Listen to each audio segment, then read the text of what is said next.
England, June 4th, 1944.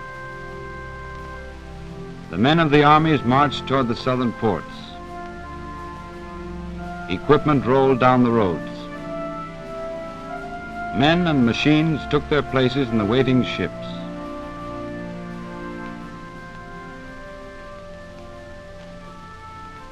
The men were British, American, Canadian, some of them veterans of Africa, Sicily, and Italy, some new to battle.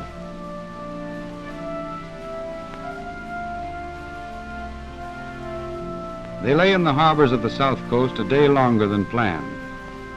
The invasion had been scheduled for June 5th, but bad weather in the Channel had caused a postponement.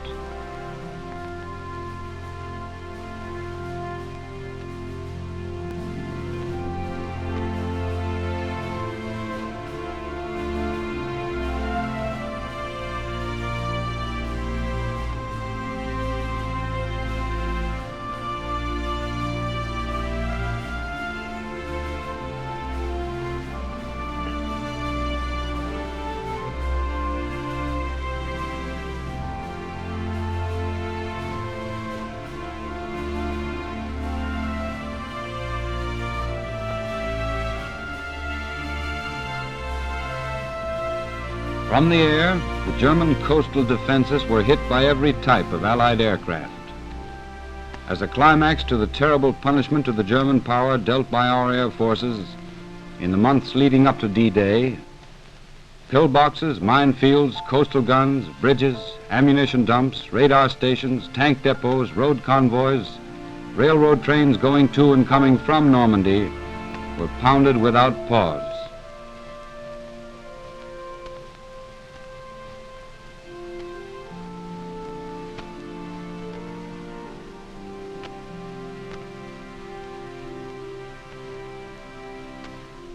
The weather was still bad on the 6th, the sea promising to be choppy and dangerous. But the order was given, and the ships put out of the ports toward France.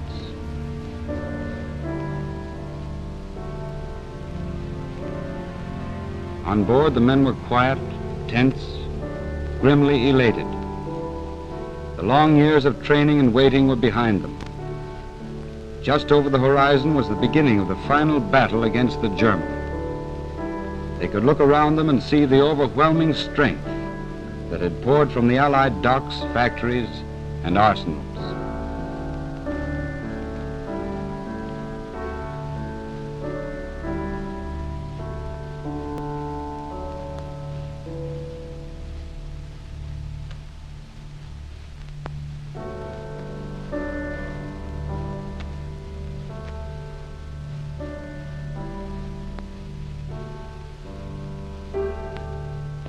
General Eisenhower's order of the day was distributed to every man on board the invading armada. Soldiers, sailors, and airmen of the Allied Expeditionary Force, you are about to embark upon the great crusade toward which we have striven these many months. In company with our brave allies and brothers in arms on other fronts, you will bring about the destruction of the German war machine, the elimination of Nazi tyranny over the oppressed peoples of Europe, and security for ourselves in a free world. Your task will not be an easy one. Your enemy is well trained, well equipped, and battle hardened. He will fight savagely. But this is the year 1944. Much has happened since the Nazi triumphs of 1940 and 41. The United Nations have inflicted upon the Germans great defeats in open battle, man to man. Our air offensive has seriously reduced their strength in the air and their capacity to wage war on the ground. I have full confidence in your courage, devotion to duty, and skill in battle. We will accept nothing less than full victory. A screen of naval vessels, from battleships to PT boats, guarded the convoy across the Channel. Back in Britain, paratroopers marched out to their planes and embarked for the trip to Normandy.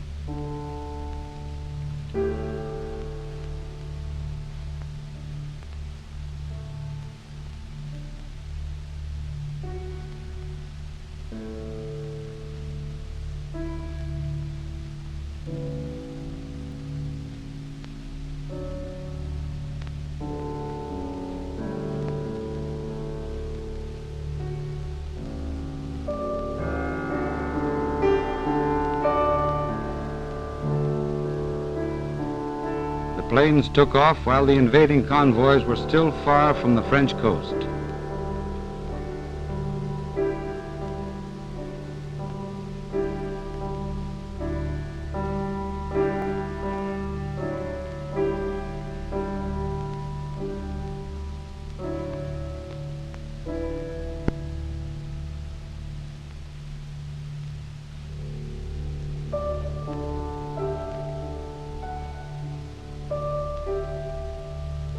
As the ships moved toward the opposite shore, the men on them could see a procession of aircraft preceding them in the early light.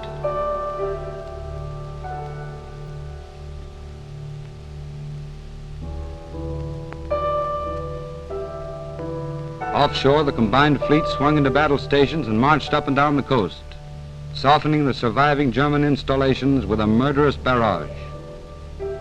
Our losses were not as heavy as expected.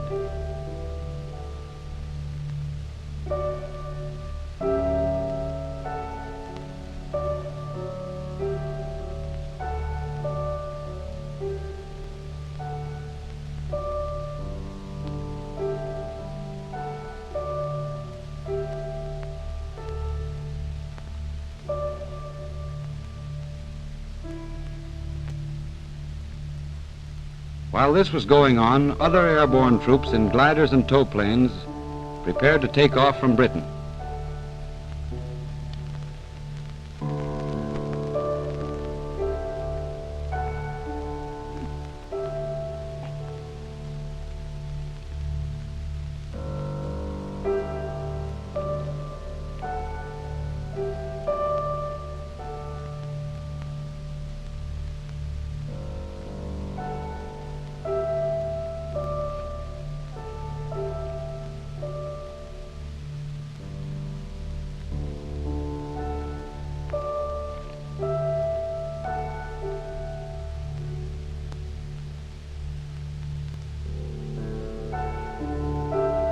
One by one, the tow planes lifted the heavily laden gliders into the sky.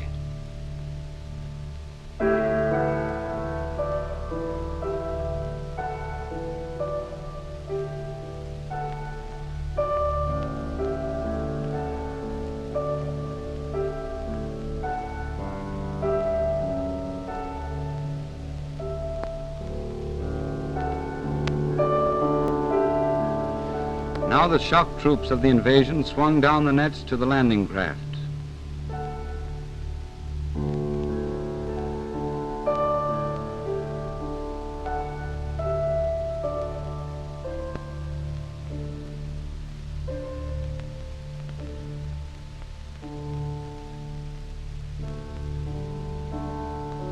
Bombers continued their assault on the beach.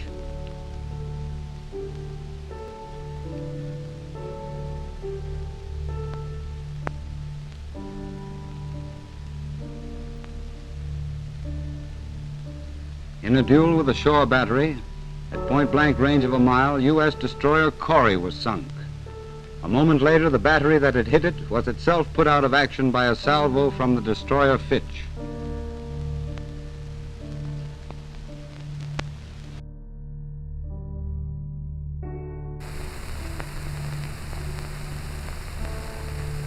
Overhead, the glider army headed toward its objective as the boats went in.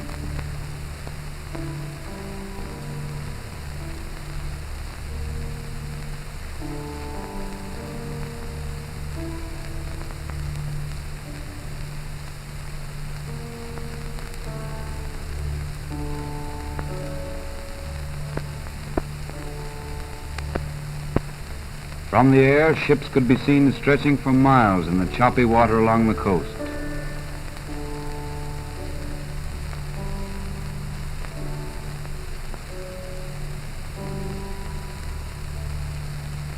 Back and forth across the channel, the air traffic continued without halt.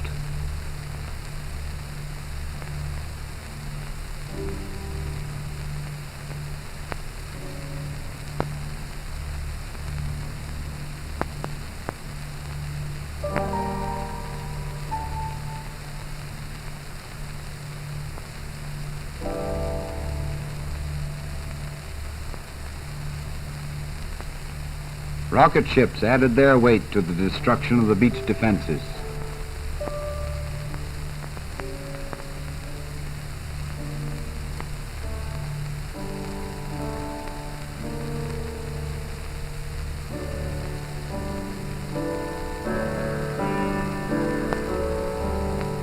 The landing craft made their drive toward shore through lanes cleared during the night by minesweepers.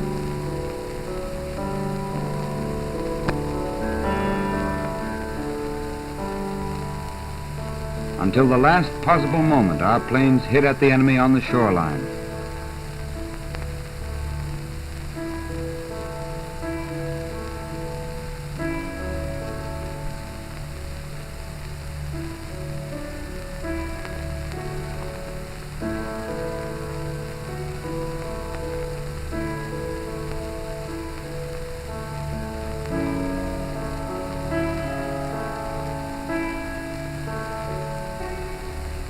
Landing craft of all descriptions negotiated the last dangerous stretch of water.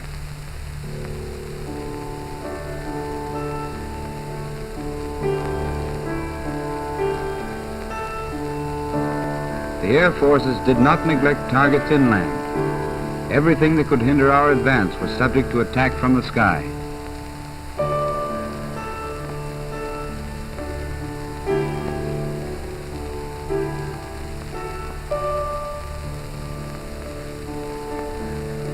The moment when Allied soldiers were going to put foot on French soil was close at hand.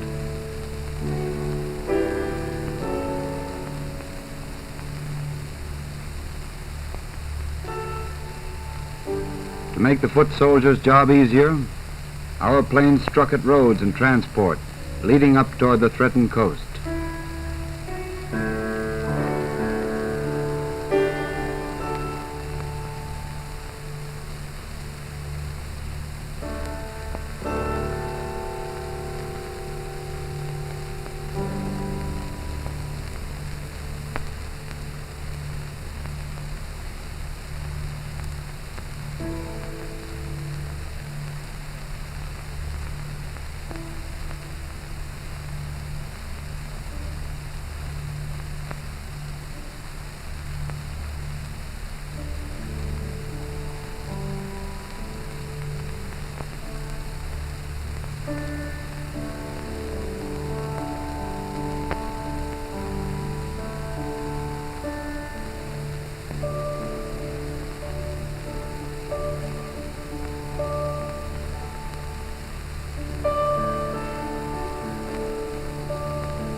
From the ships, field artillery pieces joined battle while waiting to disembark.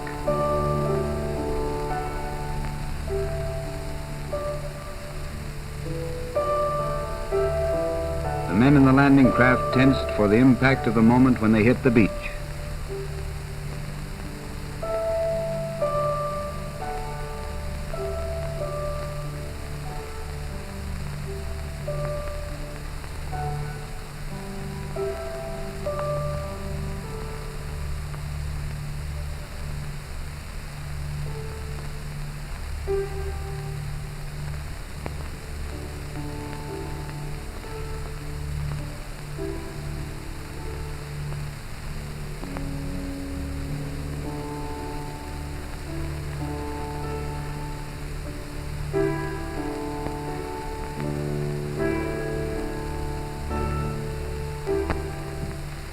Inland, our fighters made sure that the Luftwaffe stayed on the ground.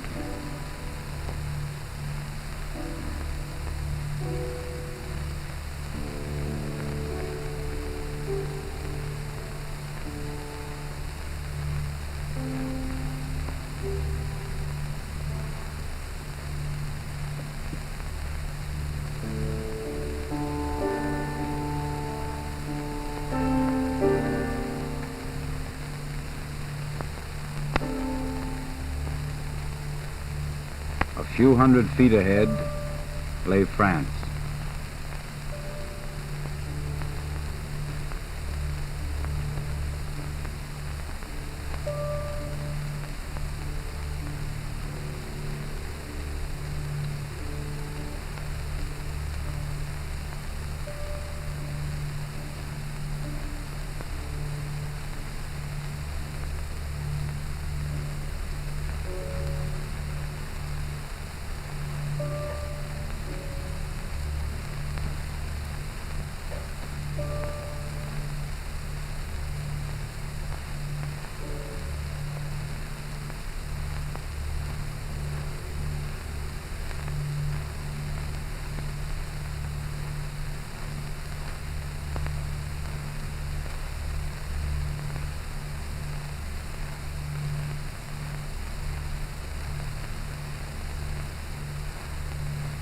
Sea-going tanks were brought up quickly to meet German armor.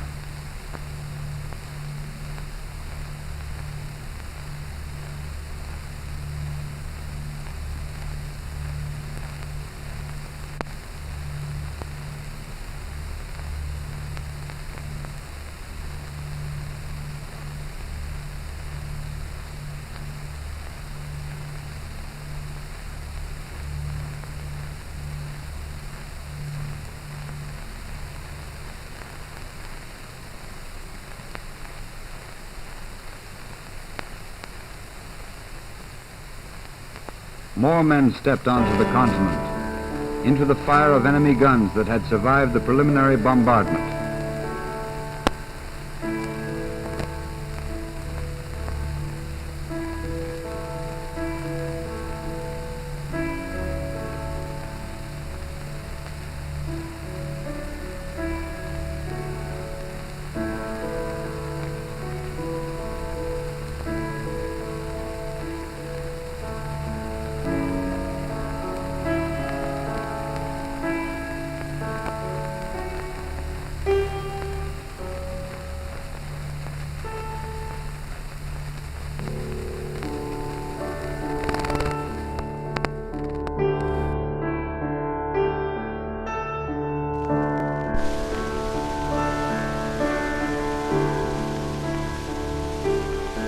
Two of the architects of the operation kept a watchful eye on proceedings.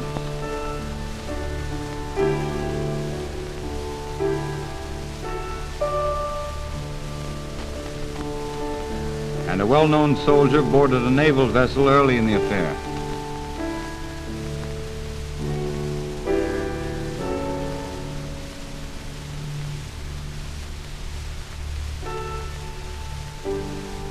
The Luftwaffe was not entirely absent.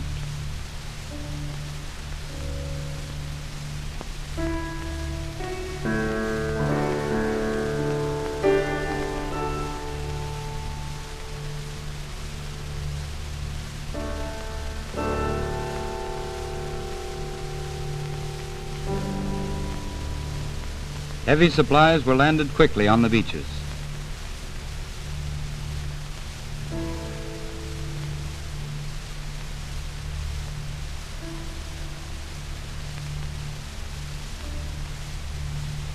And men kept pouring in.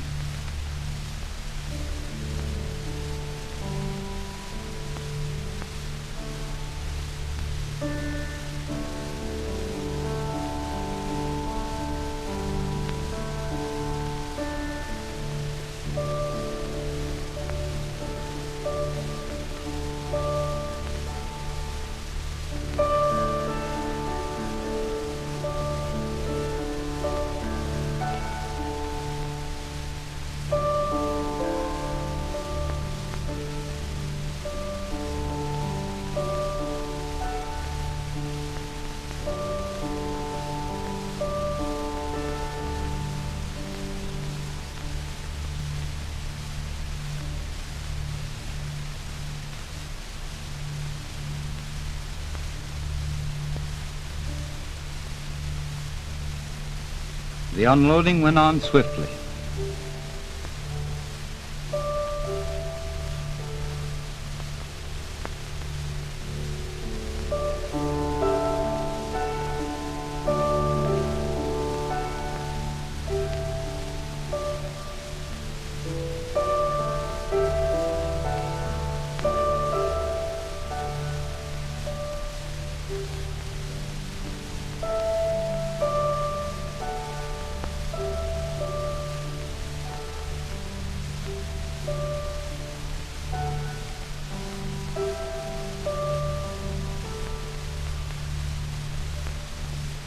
The air forces, flying low, continued to find targets on the roads and railway lines.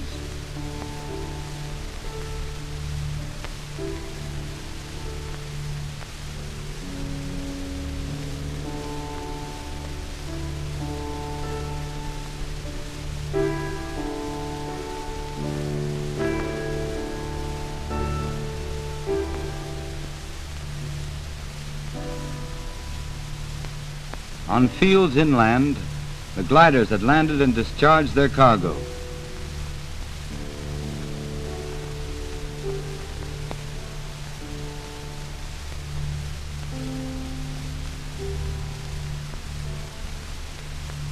More and more men were put ashore, more material.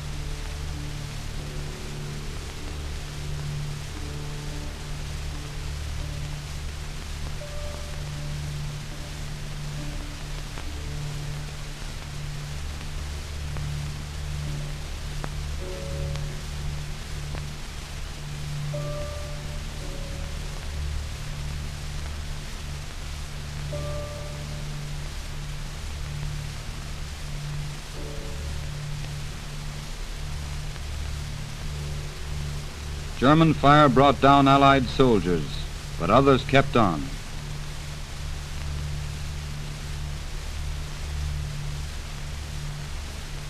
Craft sank in the rough sea, and many rescues were effected.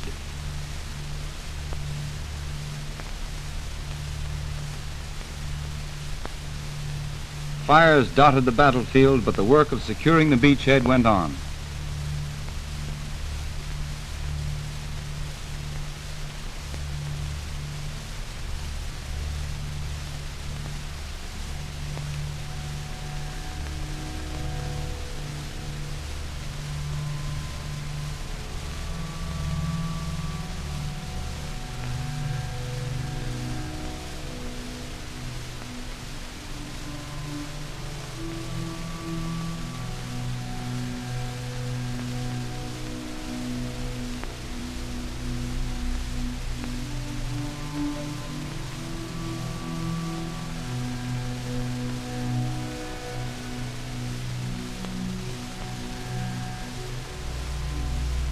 In from the coast, the infantry pushed ahead, forcing the enemy back.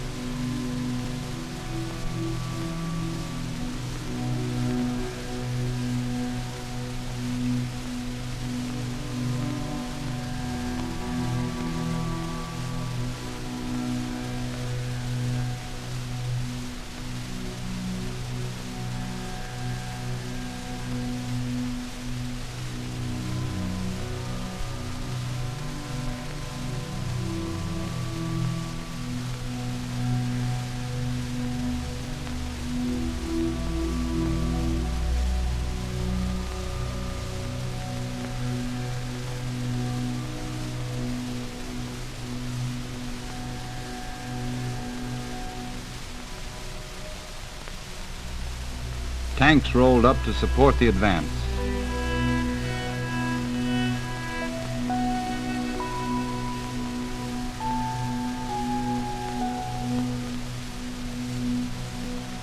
Civilians came out from their shelters to greet the liberating army.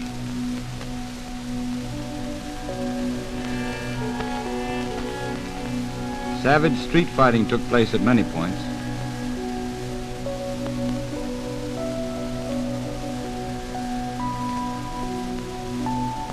This was part of the West Wall,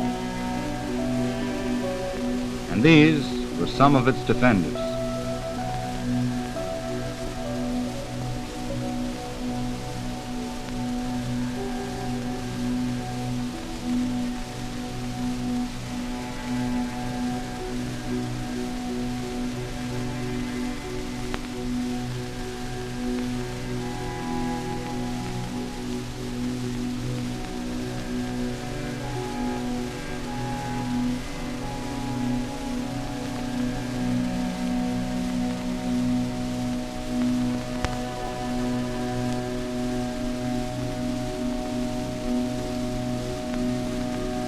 Troops worked their way in, collecting prisoners on the roadside.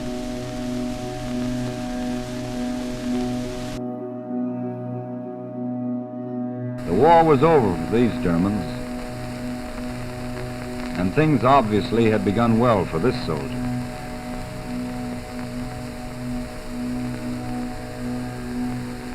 German troops seemed to come in all qualities.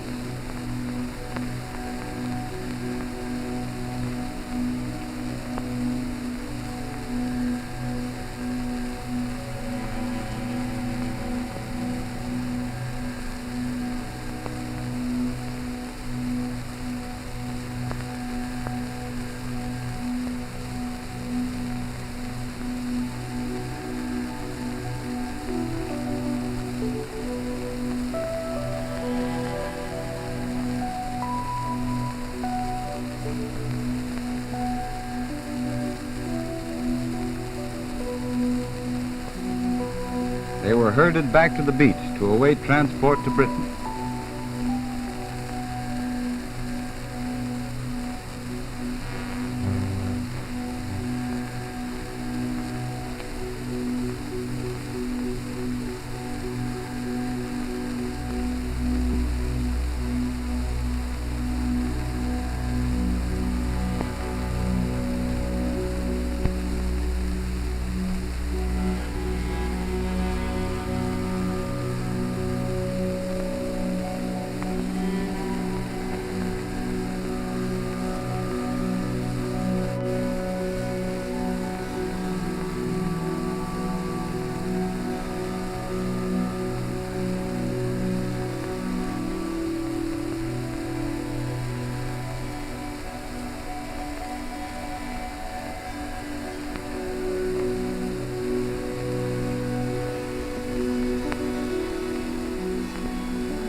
Our own wounded were collected early and treated and prepared for transfer to hospitals in Britain.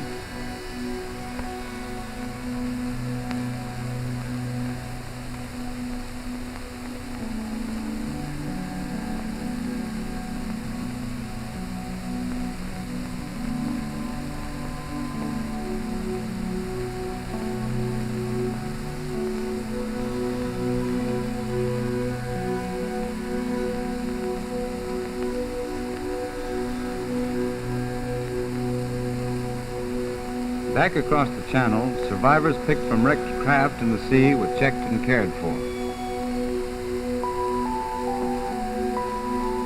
The first dead to return were a symbol of the price we had paid to enter Europe. German officers seemed downcast and sullen.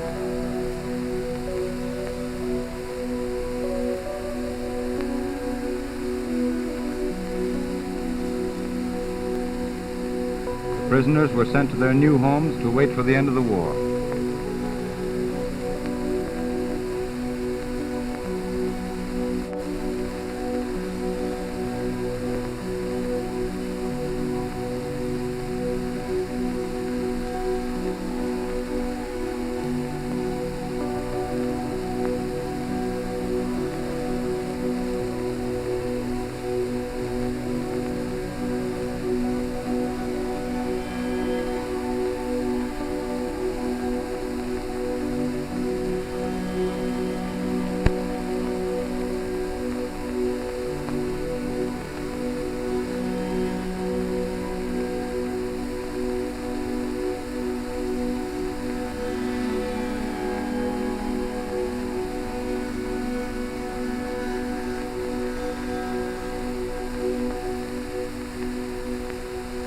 On the French side of the channel, the work of consolidating the beach went on.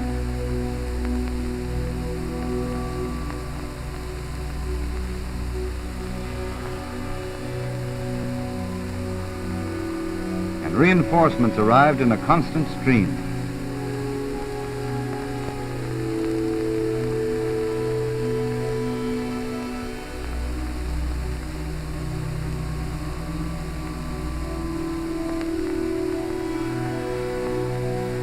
Engineers worked on clearing the beaches.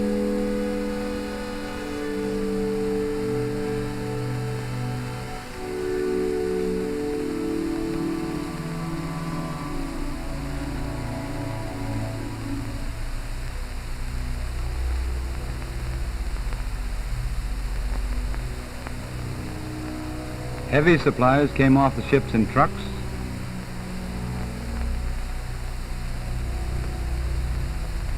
And tanks in ever-increasing numbers came ashore and started work.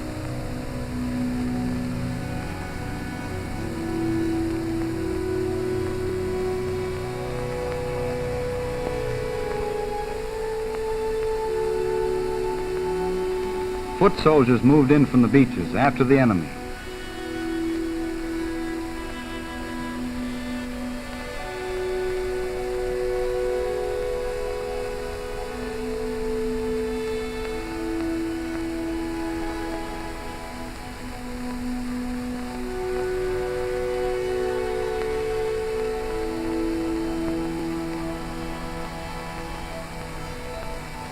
Toward Berlin. Thanks for watching.